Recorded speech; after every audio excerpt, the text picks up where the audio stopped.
Kapag nagbukas siya ng pintuan, walang sino mang makapagsasara. I know all things you do. Alam ko yung ginagawa mo kilala kita. At ngayon, nagbubukas ako ng pintuan para sa iyo na walang sino mang makapagsasara. Hindi ka ganun kalakas, hindi ka ganun kagaling, pero sinunod mo ako, ang aking mga salita, at hindi mo ako itinatwa. Walang problema kahit na sa tingin ng iba kung may kulang ka.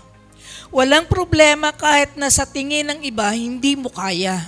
Kasi nga, ang Diyos ang may kalooban at nagbukas ng pintuan para sa iyo.